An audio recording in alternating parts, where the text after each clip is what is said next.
یو صحابي دی ابو قرصافه رضی الله تعالی عنہ نوم دی هغه وایي پلار مې وفات شو چې پلار مې وفات شو یو کور کې مې یو مور پاتې شوه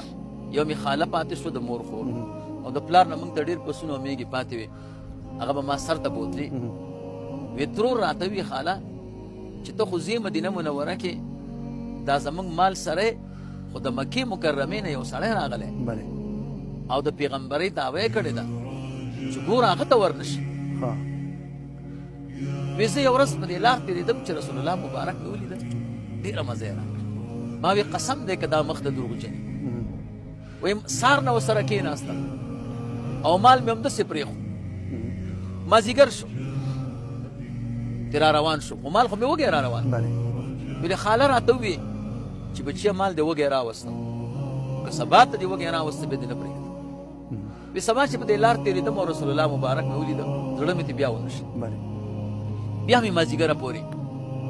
همغه سره وخت تېر کړ رسول الله مبارک سره بیا مې مال وږی راوست وی بیا یې لخته راپورته کړه که سبا ته دې وږی راوسته بیا دې نه پرېږدم سبا چې لاړم بیا مې زړه ونه شو رسول الله مبارک سره مازدیګره پورې وخت تېر کړ کله چې مازدیګر شو نو د خاله هغه غوسه راته یاده شو د په ژړا شو رسول الله مبارک راته یې ولې ژاړې قصه مې ورته وکړه چې قربان دا دوه ورځې زه تا سره وخت تېر کړم مال وږی بوزم نن یې راته قسم کړی چې وهي به مې نو نن خو بیا مال وږی دی رسول الله مبارک صلی الله علیه وسلم ورته وفرمیل کوم ځای کې دی مال وایي مال مې دغه ځای کې دی نبی علیه صلات وسلام را سره لاړو او په دې یو په سوه میږه باندې لاس راکش کړ ویل هغه موړ شو پېټې مبارکه کې چې دی نو واښه پیدا شو او غولانځ یې راپرېښ چې مال مې راوسته خاله مې راته ولاړ ده او لخته ورسره ده چې دی به بیا مال وږی راولي چې مال یې وکته ډېره خوشحاله شوه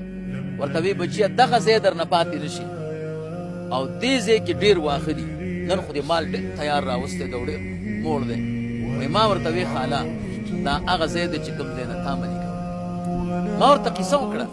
وی بیا راته مور ووی او دې خاله چې موږ هم رسول الله مبارک ته سبا مې چې بوت د نبي علیه صلات وسلام کلمه د شهادت وي چې را روان شو وایي ما ورته وی خاله رسول الله مبارک ته خوښ شو راته وی بچیه خولې نه شات دوړېده و یو عجیبه خبره درته نه کوم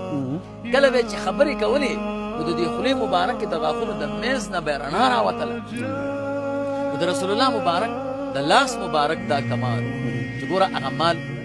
دا موړ شو